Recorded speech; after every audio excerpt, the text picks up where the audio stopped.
معروضات چند. وجہ تالیف: قرآن کریم اللہ کا کلام اور رسالت مآب صلی اللہ علیہ وسلم کا بے مثال معجزہ ہے. اس کی مثال لانے سے جن و انس عاجز ہیں. یہ واحد الہامی کتاب ہے جو ہر دور میں لاکھوں انسانوں کو زبانی یاد رہی ہے. قرآن کریم دنیا بھر میں سب سے زیادہ پڑھی جانے والی کتاب ہے. دنیا کا کوئی خطہ ایسا نہیں جہاں اس کی تلاوت نہ ہوتی ہو، اور دنیا کی کوئی زبان ایسی نہیں جس میں اس کی تشریح و تفسیر نہ ہو چکی ہو.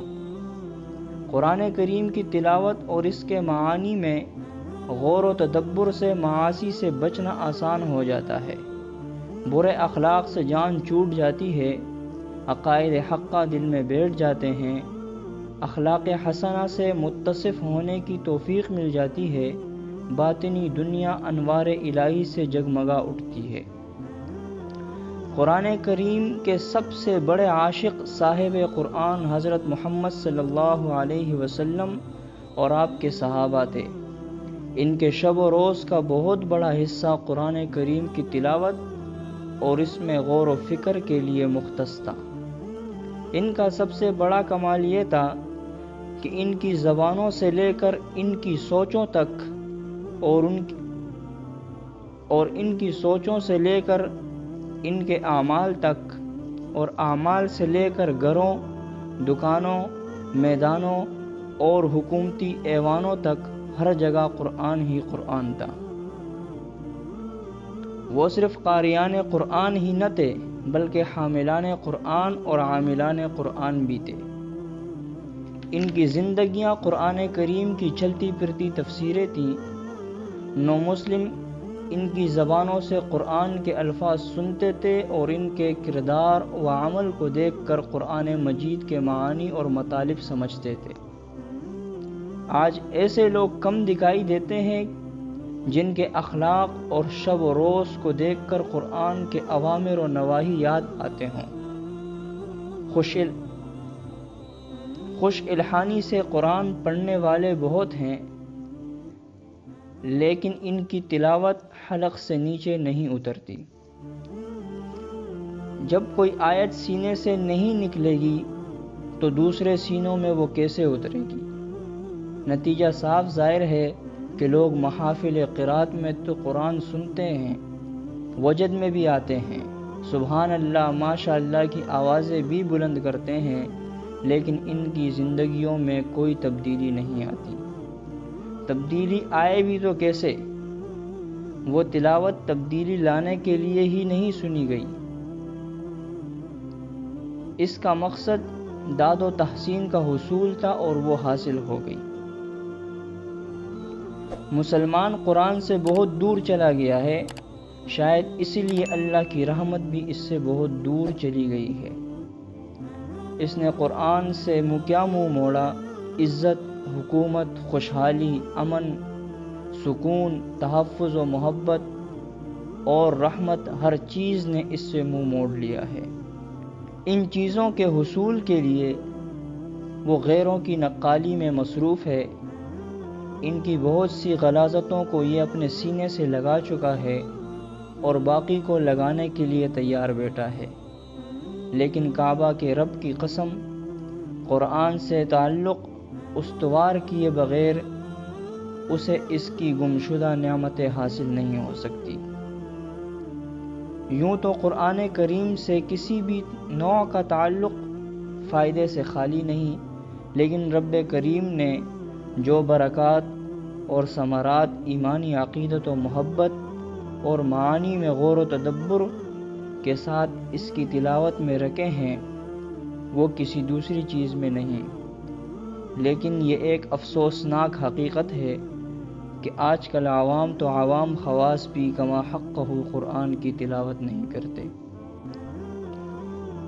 کلام اللہ کے معانی میں غور و فکر کو تو یوں محسوس ہوتا ہے کہ بالکل ایک زائد چیز سمجھ لیا گیا ہے، جس کی ضرورت صرف اسی وقت محسوس کی جاتی ہے جب تدریس و تبلیغ یا کسی مضمون کی تحریر پیش نظر ہو. لیکن فہم معانی کے بغیر خالی الفاظ کی تلاوت بھی جتنی ہمارے اسلاف کرتے تھے اس کا عشر عشیر بھی ہم نہیں کرتے۔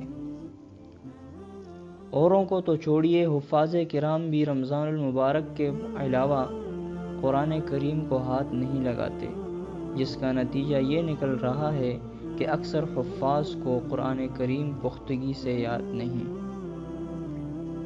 جہاں تک حافظات کا تعلق ہے تو ان کا حال تو اور بھی ابتر ہے۔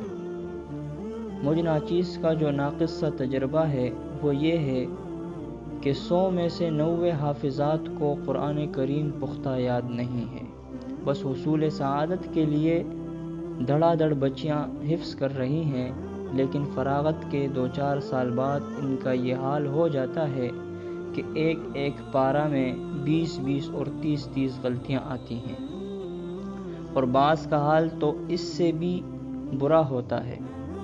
نامعلوم مدارس کے ذمہ دار حضرات اس پہلو پر کب توجہ دیں گے اور کمیت سے زیادہ کیفیت اور مقدار سے زیادہ معیار کو ترجیح دیں گے؟ اس کمزوری کی ایک وجہ تو زمانہ حفظ کی عجلت و غفلت ہے، اور دوسری بڑی وجہ تسلسل کے ساتھ تلاوت کا نہ کرنا ہے۔ یہ ناچیز ایک عرصہ سے اس فکر میں تھا کہ کوئی ایسی کتاب تحریر کی جائے جسے پڑھ کر دل متاثر ہوں اور قارئین کے دل میں تلاوت قرآن اور تدبر قرآن کا جذبہ اور ولولہ پیدا ہو، اور ان کا قرآن سے ٹوٹا ہوا رشتہ بحال ہو۔ اسی اثنا میں نے ماہنامہ الاشرف کا قرآن نمبر شائع کیا۔ اس خاص نمبر میں مفتی محمد ابراہیم صاحب اور اس ناچیز نے حضور اکرم صلی اللہ علیہ وسلم سے لے کر زمانہ قریب کے بزرگوں تک کے ایسے واقعات جمع کیے جو ان کے عشق قرآن اور تأثر بالقرآن سے تعلق رکھتے تھے۔ ان واقعات نے مجھ خطا کار کے دل و دماغ کو بے حد متاثر کیا، اور میرا اشتغال بالقرآن پہلے سے فزوں تر ہو گیا۔ تلاوت کی مقدار میں اضافہ کے ساتھ ساتھ اب ایسا بھی ہونے لگا کہ دوران تلاوت آنکھیں نمناک ہو جاتی اور باطن کی بنجر زمین میں رویدگی سی محسوس ہوتی۔ میں نے سوچا اگر ان واقعات میں مزید اضافہ کر کے انہیں کتابی شکل دے دی جائے تو ممکن ہے دوسروں پر اس سے بھی اچھے اثرات مرتب ہوں جتنے مجھ سیاہ کار پر مرتب ہوئے ہیں۔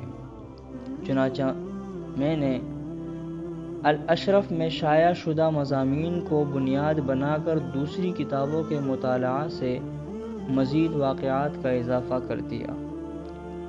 اس سلسلے میں تذکرہ قاریان ہند سے خاص طور پر استفادہ کیا گیا، چونکہ صورت ایسی رہی کہ کتابوں کی ورق گردانی سے جو واقعات ملتے گئے میں انہیں درج کرتا چلا گیا، اس لیے قارئین کو کہیں کہیں یوں محسوس ہوگا کہ زمانی ترتیب کا زیادہ لحاظ نہیں رکھا جا سکا، یعنی ایسا ممکن ہے کہ 12ویں صدی ہجری کے کسی بزرگ کا واقعہ پہلے آ گیا ہو اور 11ویں صدی ہجری کے بزرگ کا واقعہ بعد میں درج ہوا ہو، لیکن چونکہ یہ کوئی تاریخ کی کتاب نہیں اور نہ ہی بزرگان دین کے سوانح بیان کرنا اس کا مقصد ہے، بلکہ اصل مقصد تو عبرت و نصیحت کا حصول ہے، اس لیے زمانی ترتیب کا زیادہ اہتمام نہیں کیا گیا۔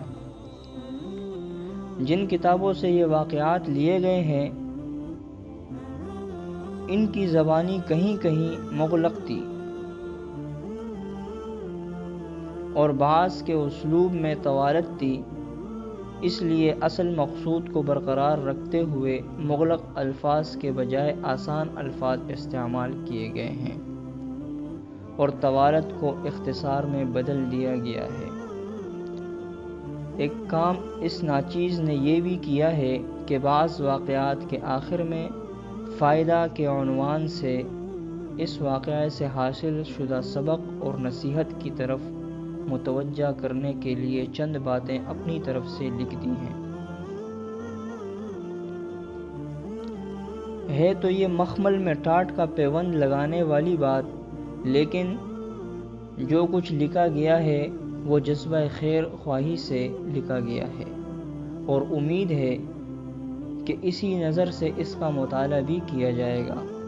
ان فوائد کے لکھنے کا ایک مقصد یہ بھی ہے کہ ہم عصر قراء، حفاظ اور مدرسین میں جو کمزوریاں پائی جاتی ہیں ان کی اصلاح کی طرف انہیں متوجہ کیا جائے، اور اکابر کے یہ پاکیزہ واقعات محض دماغی عیاشی کا کام نہ دیں، بلکہ یہ واقعات ہمیں اپنے اپنے گریباں میں جھانکنے پر مجبور کرے۔ اسی جذبے کے ساتھ واقعات کے علاوہ بعض بزرگوں کے اقوال و ارشادات بھی نقل کیے گئے ہیں۔ محترم قارئین، تلاوت کے فضائل و آداب پر بہت کچھ لکھا جا چکا ہے، لیکن اس کتاب کو جامع بنانے کے لیے واقعات کا حصہ شروع کرنے سے پہلے 4 عناوین کے تحت چند ضروری باتیں عرض کرنا چاہتا ہوں، یعنی فضائل تلاوت، آداب تلاوت، ثمرات تلاوت اور قرآن کریم کی خصوصیات۔